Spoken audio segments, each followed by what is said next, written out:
साम्राज्य न्यूज, सामान्यांचा असामान्य आवाज। ग्रामदैवत सिद्धेश्वर महाराजाची यात्रा जानेवारीत होणार संपन्न। सोलापूरचे ग्रामदैवत सिद्धेश्वर महाराजाची यात्रा पुढील महिन्यात साजरी होणार आहे। त्यानिमित्ताने मंदिर समिती तयारीला लागली असून ग्रामदैवत सिद्धरामेश्वराच्या यात्रेच्या सर्व कार्याचा आरंभ पंचकट्टा पूजनाने शुक्रवारी सायंकाळी करण्यात आला।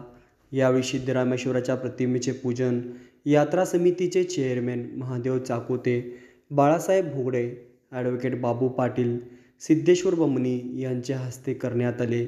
यावेळी पंच कमिटी सदस्य गिरीश गोरनल्ली, सुरेश कुंभार, सोमशेखर देशमुख, गुरुराज माळगे, चिदानंद वनारोटे, भीमाशंकर पटणे, सिद्धाराम पाचापुरे, राजेंद्र बनसोडे, चिदानंद स्वामी, अश्विन स्वामी आदी उपस्थित होते। यांनी भजन, अक्षता सोहळा, होम हवन, शोभेचे दारूकाम या यात्रेच्या 4ही दिवशी मिरवणुकीतील नंदीध्वज आणि पालखी पूजन या पंचकट्ट्यावर सर्व पंच कमिटी सदस्यांच्या उपस्थित होते।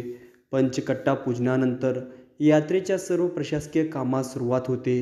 यामध्ये यात्रेतील स्टॉलकरिता जागा वाटप, रंगरंगोटी, मंदिरावर विद्युत रोषणाई, प्रसाद वाटप, सर्व धार्मिक विधीसाठी लागणारे साहित्य खरेदी आदी कार्याची सुरुवात होते। बोला। मी महादेव चाकोते, यात्रा कमिटी चेअरमन। आज 15 तारीख पंच कमिटीचं आपण कट्ट्याचं आज उद्घाटन केलेलं आहे। आजपासून कार्यक्रमाला सुरुवात होती। त्यावेळेला एक दिवस पुढे गेल्यामुळे 12च्या ऐवजी 13 तारखेला पहिली काठी निघते, 14ला अक्षर आहे, 15ला होम आणि 16ला तुमचे दारूका।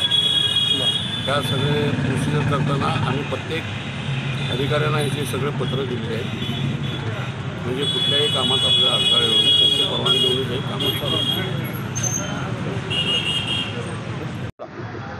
2024च्या ग्रामदैवत श्री सिद्धरामेश्वराच्या यात्रेसाठी मंदिर समितीने समितीकरण केलेले आहे। त्यामध्ये कामाची विभागणी असं केलेली आहे।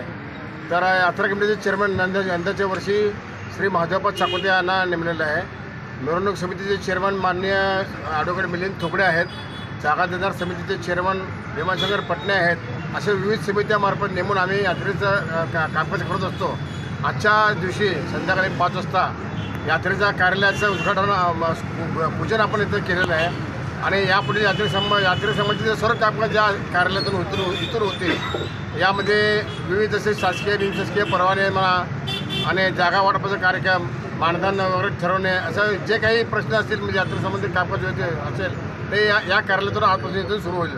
साधारण संध्याकाळी 6 वाजल्यापासून जागा वाटपाचं काम सुरू होत आहे आणि आजच्या पूजनाने सिद्धरामेश्वराच्या चरणी अशी प्रार्थना केलेली आहे की संपूर्ण यात्रा ही यावर्षी अंदाच्या वर्षी सुरळीत आणि शांततेत पार पडावी अशी सिद्धरामेश्वराच्या चरणी प्रार्थना केली आहे।